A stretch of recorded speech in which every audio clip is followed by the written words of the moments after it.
Hello, everyone. Welcome to the 57th episode of the Spiritual Brainstorm. In this video, I'd like to backtrack a bit and do a little reality check because in the last video, um, it kind of reached the limit of what my mind or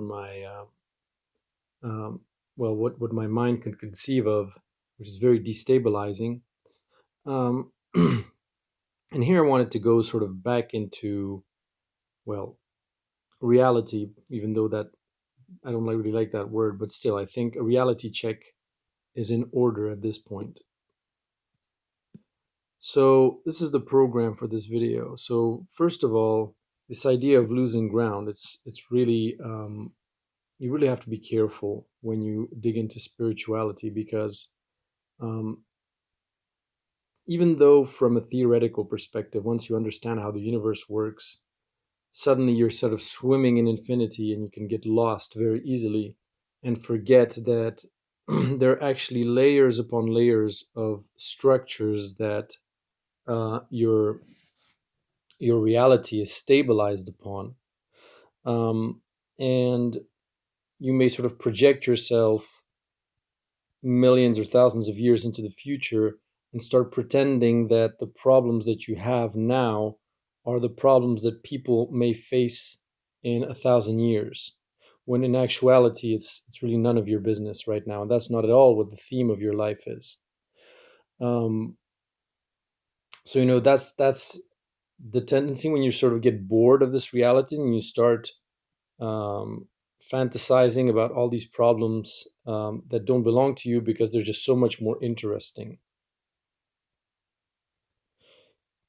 And it's typically the thing, like for instance, when your personal relationships are not going well, when you're not finding any kind of fulfillment in your job, when you're kind of bored out of your life because you're not doing anything sort of glorious or whatever, then you pull into your reality from infinity all kinds of things that are much more interesting. Like it's as if you're watching a boring movie basically, and you're just switching channels to watch something else. And they're not necessarily something that are going to penetrate inside your 3D experience, but for you they'll be very real because of course the universe always sort of gives us confirmation bias. And so you're going to get lost in all those QAnon, stuff, or reptilians, and even me, like for instance, saying, "Oh my God, like, okay, nothing is true anymore. Everything is true. Nothing is false," because you don't know what the repercussions are in the future of your. Okay, sure, but yeah, I mean, what better way than to go completely nuts? Um, Ultimately, we're still rooted in layers upon layers of subconscious. And before you cleanse all of that, before you stop having these reflexes of arguing in a rational way with your friends, and you connect to that higher being or that higher intuition where you say the right thing at the right time, we should give ourselves a break and realize that it's going to take years and years. And that's absolutely fine because ultimately, if we were to really not just fantasize, but really experience those problems right now, that is basically if the feedback loop where we get to think something and then we get the feedback of what we're thinking immediately and have to deal with all of the consequences. And that happened not over 2 or 3 years, which means that in the meantime, before things manifest, you could have interrupt the process and say, actually, that's not really what I want. And so you don't have to get to experience it. If that feedback loop closed in and it took like 2 or 3 hours, imagine what a nightmare it would be with our level of consciousness right now. So let's just be thankful that we are where we are, because ultimately, all of our darkest thoughts, everything this we still have to deal with, the feedback loop mechanism for sort of giving us that, you know, mirror reflection of what you're thinking, so that you get to experience it and see if you like it or not. Thank God it's so long, because if we didn't have the opportunity to change our minds, I think most of us would be dead, given all the stupid thoughts that we think all the time. So it's, again, it's being rooted in the present, but in the right way, not a future present that doesn't exist yet, where you fantasize about, all of what we can be, and go back to what we are. So try not to lose ground. Um, we're still in a rational world, so that's basically, it's what I'm saying here, is that we're still where we are, and there's so many layers of belief systems that are there, to keep us in check. We're still in predominantly a science materialist based matrix. And I've had this discussion with a clairvoyant, for instance, about how much influence other dimensions have over this reality, and he said basically none, except for how much influence you actually give them. Which means, indeed, if you connect to any of these other dimensions, you actually pull them into your reality from infinity. Just like, for instance, when we sort of mistakenly created um, the monotheist vengeful God, which is not at all the kind of real, benevolent, all forgiving God, as I understand it in my videos. That is one God that we pulled in from infinity, and that led us to plenty of experiences that were not so pleasant, such as the Inquisitions, the witch burnings, and God knows what. Um, so it's still okay. It's still okay to think rationally, and actually, um, if you take this view that you're not in control, you don't know how your acts reverberate into the future infinitely, then you may as well, as a starting point, at least go back to who you are. So, limitless mind, but limited for a reason. So, this is sort of the reality check that my wife gave me, because she's so intuitive. And when I told her about all this sort of mind trip that I had, she just really slapped me back right into reality and saying, um, your mind is as unlimited as anything. And if you limit it with these kind of thoughts, where you sort of conjure up some logical limits, where you sort of touch upon these barriers or whatever, it is for a reason. And that is, in my mind, if your mind and your mental state, let's say, um, doesn't evolve in parallel with your intuition, then, at some point, it's sort of, this one got too far compared to intuition, so now intuition has to catch up a bit, and then your mind can go still further and further, and they're playing catch up, basically. It's about being in balance between those. And um, if you reach some kind of limits, it's not because there are hard limits, but simply because you're not ready to break through those limits yet.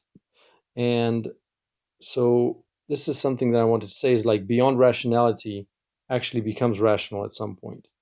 And I kind of forgot that in the last video, but it's kind of basic that, um, always from a higher perspective, things become rational again. Whether we have the ability to tune into that higher perspective, that is, linked to um, plenty different conditions, I guess, and yeah. So, higher perspective, what do I mean by this? Maybe from the point of view of the white cell, as I gave the example last time, it doesn't understand why it should attack, these other cells that we call bacteria, versus the others, some other cells that are in the body. But we do. From our perspective, it's very rational. Actually, very much makes sense. And then our actions, many of them, are become irrational to us, and again, from a higher perspective, they become rational again. And so you have this these things where basically from one perspective things are irrational, from another they're irrational again, and then they become irrational again and rational. And you have this cat and mouse game between rationality and irrationality, and that goes on forever. And so if I am not able to tune into a higher rationality, it's maybe because I'm not ready. Maybe I still have some ego issues to go through.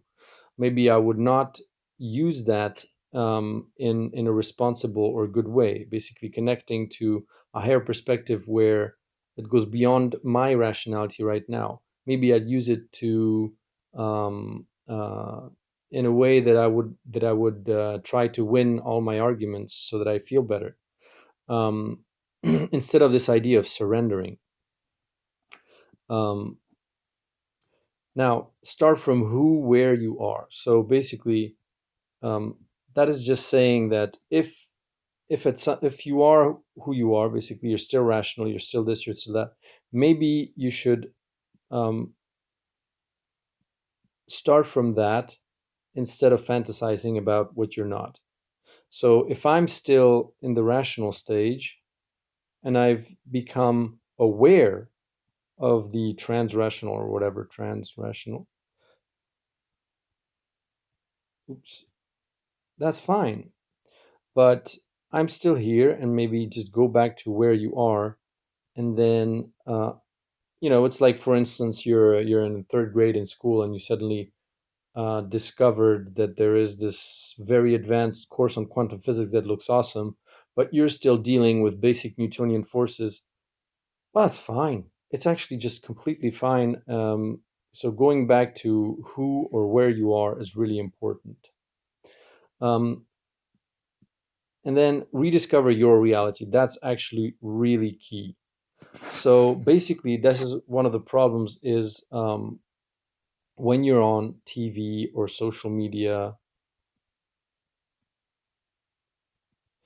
when you have these kind of mediums where basically everyone is in tune with the same kind of information globally, like for instance, the Trump drama or the coronavirus drama, you're pulling into your reality things that are not necessarily linked to you and what you're processing in your life and what you should be paying attention to, and get lost in the obsessions of the collective. And so it's a good idea sometimes to just disconnect, something that I haven't done for a really long time and that I intend to do over this Christmas. Just disconnect everything and disappear from social media for 3 weeks. These magic 21 days or 3 times 7, where if you do something like a habit or whatever, then your brain can reconfigure, and you can sort of keep that habit and it transforms you permanently.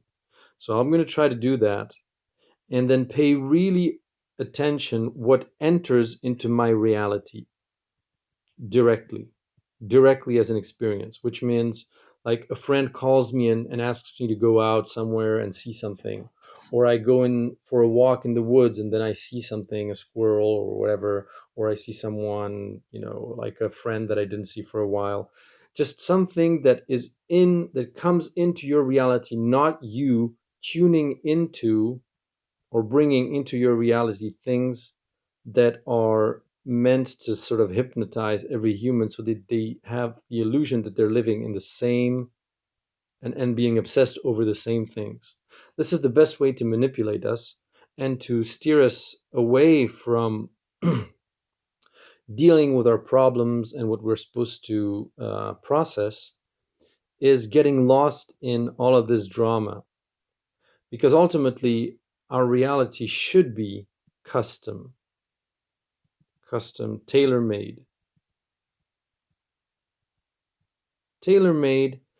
to us specifically, and what we need to process. For instance, I'll give you an example which is really, really striking. I had a really hard time with many, many feminist talks, for instance, and this whole idea of the Me Too movement, harassment, and everything. And I guess as a guy, it's just something that was. I felt like I was being accused of being a perpetrator, or that I should be ashamed for being a guy, and I just had a hard time with these things, and especially because I was always taking refuge in this high perspective, which is probably why I need to work on that before I on my ego and all these issues before I go into a higher perspective, because you can take refuge in there saying there is no victim, there's no perpetrator, both are at fault because ultimately they're co-creating their reality 50-50, blah blah blah blah blah. And you can go about saying that, but you're not saying that from a higher perspective that is integrated, but you're saying that to take refuge because you don't want to go and feel this guilt that you have inside for um, the fact that you feel being like accused of something, of being a male, of being a pervert or whatever. And then I was in this game jam. I don't know if you know what a game jam is. I also compose music for video games as a pastime. And one of the teams that I was composing music for, they asked me to compose music on a game where basically you were playing the role of a woman that was waiting at a bus stop, and the lights were sort of going out, and then you had to. It was just about a game, just about to raise the awareness of what a woman feels like, all the stress that she goes through, all the emotions, all the tension, when there's this certain gloomy environment and there's these weird shady people that come, and all of the things that they have to deal with on a daily basis, all the remarks and stuff. And even if I, as a guy, am very respectful and everything, um, what that event triggered that came into my reality, that I wasn't on social media, I was on TV. It was really something that happened to me, and I was just processing that theme, and that team asked me to compose that music. And as I composed that music, I realized this was not at all about punishment or anything else. It was about empathy, empathy, and recognizing and feeling the emotions that women can sometimes feel when they are alone in a dark street, and the sense of fear, panic, the heart racing, looking frantically in all directions to see when, that's something that we as guys typically cannot even imagine. And often we skip the emotional part and we just say, we skip the feelings part and we go directly to the I feel like I'm accused of being a perpetrator even though I'm not, and I'm respectful. Why are they doing this? It doesn't matter. It's not about that. It's about empathizing with their feeling of being afraid, and just having someone saying, I understand that you feel that way and you have the right to feel that way, and let's work something out.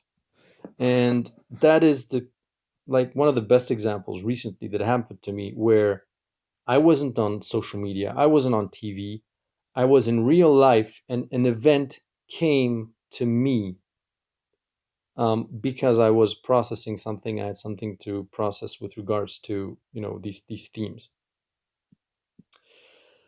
and so that's about rediscovering my reality, and I'm intending to do that. And then the last thing I wanted to finish on is maybe a story that I really like about Buckminster Fuller, who is an architect that did a lot about geodesic dome designs and things that are very much linked to geometric shapes and architectural designs that are linked to the geometric structure of the universe and void. It's really, really mind blowing what he's done. And um, he had an experience that completely changed his life. So basically, he was contemplating suicide at a very dark moment in his life, and so that his family could benefit from a life insurance payment. And then he experienced a profound accident which would provide direction and purpose for his life. So he felt as though he was suspended several feet above the ground, enclosed in a white sphere of light. A voice spoke directly to Fuller and declared, from now on, you need never await temporal attestation to your thoughts. You think the truth. You do not have the right to eliminate yourself. You do not belong to you. You belong to the universe. Your significance will remain forever obscure to you, but you may assume that you are fulfilling your role if you apply yourself to converting your experiences to the highest advantage of others.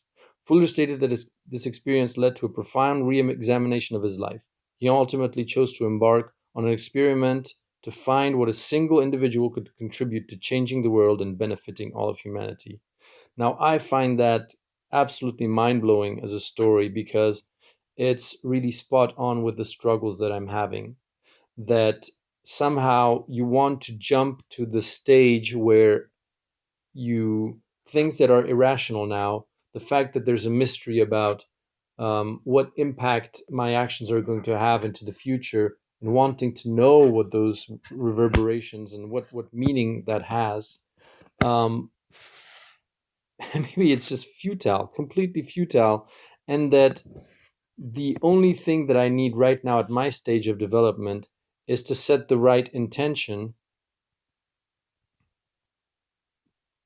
about this willingness to help humanity, the willingness to to act to the best of my ability, achieve all the potential that I can achieve, but still respecting myself and the needs of my ego to be reassured and all that. Not because, of course, the irony is that in order to transcend your ego, you first have to have one. So many people don't even develop their ego, and then they're in the pre-egotic stage, which is even worse because it's basically a lie. You have to first build something to the fullest in order to transcend it. And so, you know, what he received as a message, um, I find extremely inspiring. And that helped me a lot actually to remember that quote and that experience that he went through.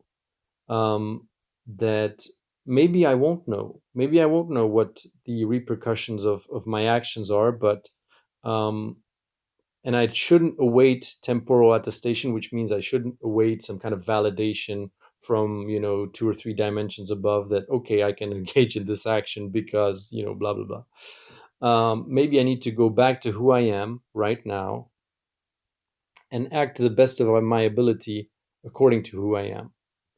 And maybe that's enough. Maybe that's completely enough. And maybe that is the step that I need to take, anyways, in order to move a bit further.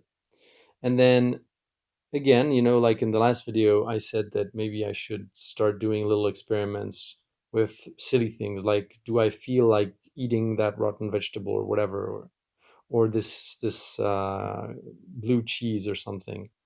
Um, and maybe that's okay. That's baby steps. And in the meantime, not lose my mind over things that I'm just not ready for, or that are not even part of my reality, but that I fantasize upon because I'm just so obsessed with knowing, with understanding, as you may have um, learned from following me through this whole adventure of the spiritual brainstorms.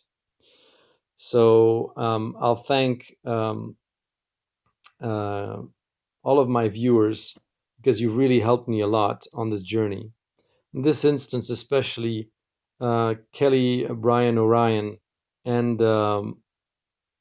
John G, because I mean both of you really helped me a lot.